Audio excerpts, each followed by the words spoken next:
Halo, selamat datang di Kongkonya TV. Italia 2, Austria 1. What an ugly win buat Italia. Satu kata untuk permainan Italia hari ini yaitu overconfident ya, terutama di babak pertama. Overconfident. Oke, Austria bertahannya mainnya sangat bagus sekali. Walaupun nyerangnya mereka cukup katro ya, nggak ada kualitasnya. Sabitzer pun nggak kelihatan. Cuman Alaba sama nomor 7 doang, siapa tuh? Artanovic ya, nggak salah. Artanovic doang yang kelihatan, cuma dua orang itu doang yang kelihatan ya.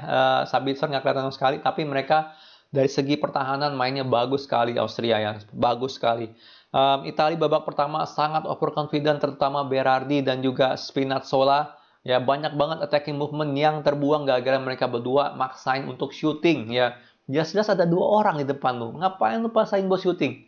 Ya udah pasti ke blok ya kan. Udah pasti ke blok. Mau hoki-hokian ya nggak bisa lah, benar nggak? Ya, babak pertama serius nggak jelek sebenarnya. Italia permainannya, attacking movementnya cukup bagus, ide-idenya itu cukup bagus, tapi eksekusinya sama kualitasnya di final third tuh sangat jelek ya, sangat jelek. Paling cuma ada dua chance ya untuk Italia, si siapa namanya, Immobile shooting kena tiang, sama Barella paling ya. Barella ada sekali kalau nggak salah, gue lupa. Tapi cuma itu doang. Ya, di luar-luar itu mereka ada 10 kali attempt, ada kali di babak pertama, tapi semuanya itu benar-benar half chances semua. Half chances ya. Selain Berardi sama Spinazzola sedikit overconfident dan maruk, teamworknya ini lumayan bagus, tapi timingnya banyak yang off. Banyak banget yang off. Ya, semua Trupas atau Lombonya banyak banget yang misalnya Immobile telat lari, atau si Insigne telat lari atau gimana gitu ya. Jadi itulah babak pertama ya, mereka kelihatannya wah wah wah wah gitu, kamu wah ini kayaknya bisa menang di 20-30 menit pertama. Setelah itu udah gitu loh, hilang gitu aja, hilang begitu aja. Bener-bener kalau gue bilang sih, babak pertama sangat overconfident ya. Di babak kedua Itali menuju ke apa ya namanya, desperado mode ya. Dia udah desperate ya, udah desperate. Udah coba jarang nyerang gini banyak, kok nggak bisa gol, kok nggak bisa nembusin Austria punya gawang, bener nggak? Disitulah mereka benar-benar kacau lah kalau gue bisa bilangnya. Bahkan ada gol dari Austria yang dianulir. Siapa tuh? Si Adnan Taufik ini ya, dia syuting, tapi emang itu pantas dianulir sih, karena itu offside banget gitu loh ya kan, nggak perlu lihat VAR, itu udah pasti offside. Tapi babak kedua mereka udah desperate banget mainnya benar-benar udah kacau ya kan. Fokusnya udah kagak ada, dan nggak banyak chance juga di babak kedua. Italia mainnya jauh lebih jelek daripada babak pertama. Yang gue bingungin di babak kedua ini pergantian pemainnya si Mancini ya. Verratti sama Barella dikeluarin bareng-bareng. Ini gue kurang setuju. Verratti diganti Locatelli, gue setuju banget ya. Gue setuju banget karena Verratti gue lihat nggak gitu kelihatan hari ini. Um, Babak pertama pun nggak gitu banyak kelihatan juga, paling satu dua kali ya dia ngakuin kipas ya. Tapi setelah itu nggak banyak kelihatan. Barella emang nggak main bagus hari ini, nggak terlalu bagus, tapi dia lebih kelihatan dari Verratti. Dan mereka berdua ini kalau keluar, kreativitasnya tuh kagak ada sama sekali Italia. Ya, lebih nyungsep lagi, permainannya lebih nyungsep lagi setelah mereka keluar. Untungnya bisa bertahan sampai 90 menit gitu, sampai akhirnya kacamata 0-0 ya. Verratti ganti Locatelli, menurut gue boleh, karena menurut gue Verratti sama Barella nih mirip-mirip gaya permainannya, cuman Barella lebih fighter aja, lebih suka ngejar bola. Verratti lebih kalem orangnya gitu. Ya, beda banget sama Locatelli yang box to box, bener-bener box to box banget dia orang ya. Lari sana lari sini, bantu serang, bantu defense. Tapi kreativitasnya itu nggak sebagus Barella atau Verratti ya. Dan Pessina ini gue lihat juga ya, ya nggak terlalu banget lah ya, nggak kelihatan banget.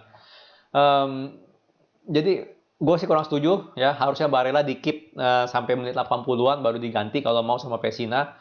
Nggak ada Barella, nggak ada Verratti, jelas jelas banget serangannya. Kreativitas Italia itu benar-benar menurun jauh ya. Untungnya sih Italia bisa bertahan 0-0 ya di 90 menit, karena di extra time Italia mainnya beda banget ya. Mereka lebih fokus, lebih nggak maruk, terutama Spinazzola. Spinazzola pertama kali crossing gue lihat tuh di babak extra time ya, dimana golnya Federico Chiesa ya. Federico Chiesa, kita ngomongin golnya Federico Chiesa. Nah ini jadi Spinazzola crossing ke tiang jauh, Federico Chiesa nggak dijaga ya. Bagusnya dia nggak langsung geber itu bola, tumben banget untuk Chiesa ya. Biasanya dia langsung pakai otot geber buat ngegolin, tapi dia kontrol dulu sedikit baru di finishing sama dia. Menurut gue itu pinter banget finishingnya. Orang pasti bilang ini banyak salah Alaba nggak jaga Chiesa. Kalau gue bilang gue nggak setuju ya, karena gimana pun juga Alaba jagain kalau nggak salah si Pessina yang masuk ke kotak penalti. Ya dia langsung cover tuh orang. Kalau dia nggak cover si Spinazzola passing ke nomor 12 ke si Pessina itu bisa udah selesai gitu untuk dia finishing. Tapi dia maju untuk cover. Jadi nggak salah dia. Yang salah itu dua midfield. Gue lihat ada dua midfieldnya Austria yang nggak turun bantu. Ngelihat Pessina lari dia nggak ikut lari. Dan telat banget cover Chiesa. Jadi kalau gue bilang salahnya tuh dua orang midfield ya kenapa nggak marking Chiesa ataupun ya si Pessina atau siapalah yang lari masuk kotak penalti. Mungkin si Jorginho juga kayak gue nggak inget kayak si Pessina yang masuk ke kotak penalti. Jadi Alaba 100% nggak salah di golnya Chiesa. Golnya Pessina, harusnya Pessina gol dulu nih 2-0 nih salah ini nggak skor. Seingat gue Pessina golin dulu 2-0. Ya, oke. Golnya Pessina yaitu ke mulut di kotak penalti ya si Belotti hold the ball, berhasil ngasih bolanya ke Pessina dan bagusnya Pessina pakai otak ya kan. Nggak langsung digeber buat ngegolin, dikontrol dulu dikit maju lewatin defender baru finishing. Menurut gue itu pinter.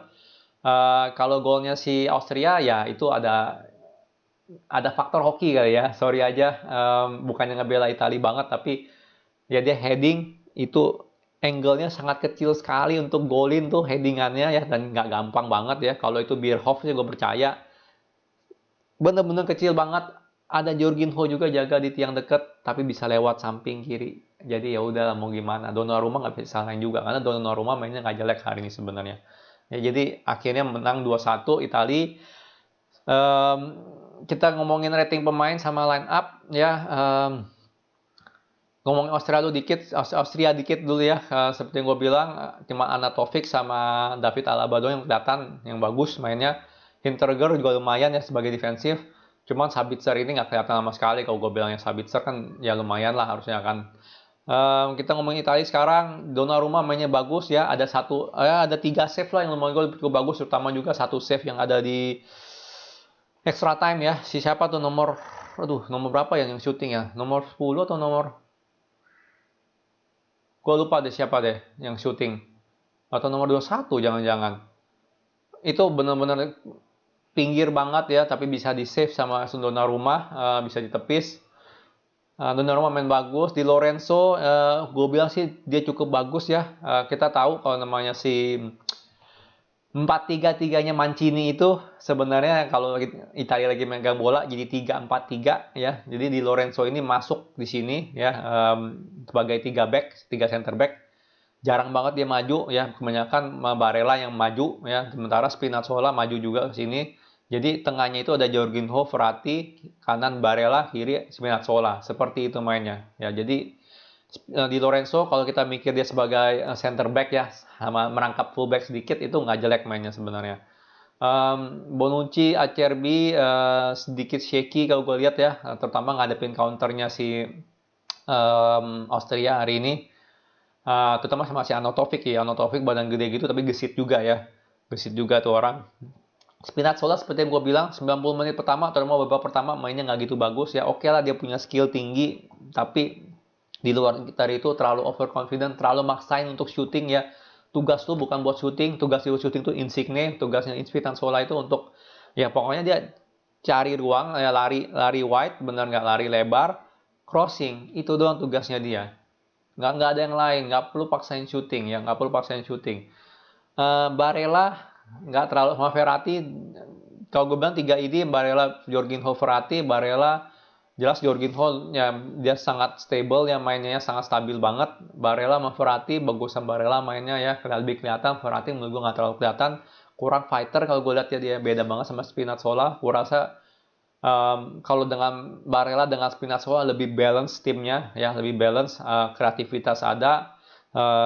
Box to box ada gitu loh ya kayak Barella kalau gue kan lebih ke arah apa nomor 10 kali lebih ke arah playmaker lah, lebih ke arah kreativitas. Kalau si Spinazzola lebih ke arah box to box. Jadi menurut gue sih Barella Verratti kurang cocok main bareng, kurang cocok.